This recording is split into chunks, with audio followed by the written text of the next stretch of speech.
Mayor হিসেবে শুধু আপনাদেরকে এইটুকুই বলছি, আমি একজন নগর সেবক। আল্লাহ তাআলা আমাকে সুযোগ করে দিয়েছেন, এই জন্য আপনাদের সেবা করার আমি সুযোগ পেয়েছি। এখানে আপনারা দেখেছেন চট্টগ্রামে জলাবদ্ধতা ছিল, আমরা চেষ্টা করেছি এই জলাবদ্ধতার হাত থেকে জনগণকে কিছুটা কমফোর্টেবল পজিশন আনার জন্য।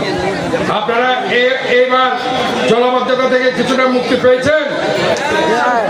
জলাবদ্ধতা থেকে মুক্তি পেয়েছেন? আগে এখানে মাসের পর মাস জলাবদ্ধতা ছিল, মানুষ অসহায় অবস্থায় ছিল। তো এবার দেখেছেন আমরা খাল সংস্কার করেছি, নালা সংস্কার করেছি।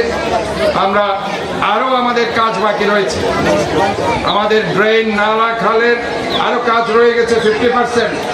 এগুলো যদি আমরা ইনশাআল্লাহ করে দিই, আগামীতে আরো ভালো সুফল আপনারা পাবেন। তবে আপনাদেরকে একটা কথা আমি বলছি, ওই যে সৎ কাজের আদেশ, এটা যদি আমি না দিই তাহলে আমি গুনাহগার হয়ে যাব। আপনাদেরকে আমি ওই নগর সেবকের জায়গায় বলতে চাই, কোন জায়গায় এই প্লাস্টিক, পলিথিন, ককশিট ফেলবেন না, ময়লা ফেলবেন না। কারণ আজকে আমার এই পলিথিন, প্লাস্টিক, ডাবের খোসা, তালের খোসা ফেলার কারণে বৃষ্টির পানি জমে সেখানে এডিস মশার লার্ভা জন্মাচ্ছে এবং সেখান থেকে ডেঙ্গু এবং চিকুনগুনিয়া হচ্ছে এবং সেগুলো নালাতে পড়ে জলাবদ্ধতা হচ্ছে। কাজে আপনারা যদি শহরকে ভালোবাসুন, নগরকে ভালোবাসুন, আপনার এই শহরের মানুষগুলোকে যদি সুস্থ রাখতে চান, আপনার পরিবারকে যদি সুস্থ রাখতে চান, যত্র তত্র ময়লা ফেলবেন না, সুনির্দিষ্ট ডাস্টবিনে ফেলবেন এবং শহরকে সুন্দর রাখবেন। এবং এই শহরকে যে প্রত্যয় নিয়ে আমি কাজ শুরু করেছি, একটা clean, green, healthy, safe city, আমার এই স্লোগানের সাথে একাত্মতা ঘোষণা করে আপনারা কাজ করে যাবেন।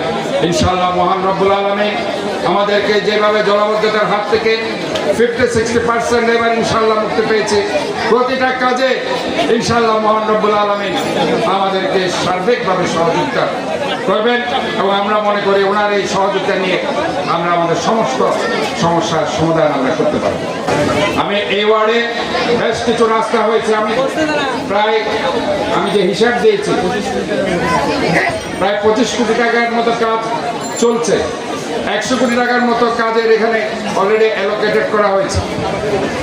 কাজে ইনশাআল্লাহ অন্য যে রাস্তাগুলো 4-5টা রাস্তা বাকি আছে, এই রাস্তাগুলো আস্তে আস্তে বর্ষার পরে আমরা সেই কাজগুলো আস্তে আস্তে আপনাদেরকে করিয়ে দেব।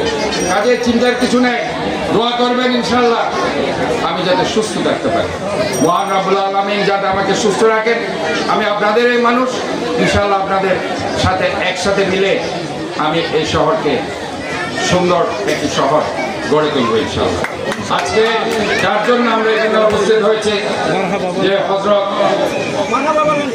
মুজাদ্দিদ ইমাম আহমেদ রাজা খান ব্রেলভির, ওনার আত্মার মাগফিরাত কামনা করছি এবং মহান রব্বুল আলামিনের কাছে আজকে আমরা এখান থেকে দোয়া জানাচ্ছি, আল্লাহ মহান রব্বুল আলামিন ওনাকে জান্নাতুল ফেরদৌস নসিব করুন এবং আমরা যারা এখানে আছি আমাদের সমস্ত গুনাহ আল্লাহ তাআলা মাফ করে দিন, আমাদেরকেও যাতে আল্লাহ তাআলা জান্নাতবাসী করুন।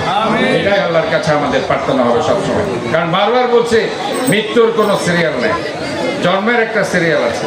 আমি আবারও আপনাদের সবার সুস্বাস্থ্য, দীর্ঘায়ু কামনা করছি এবং এখানে যারা উপস্থিত হয়েছেন আমি সবাইকে আন্তরিকভাবে ধন্যবাদ জানিয়ে আমি আমার বক্তব্য শেষ করছি।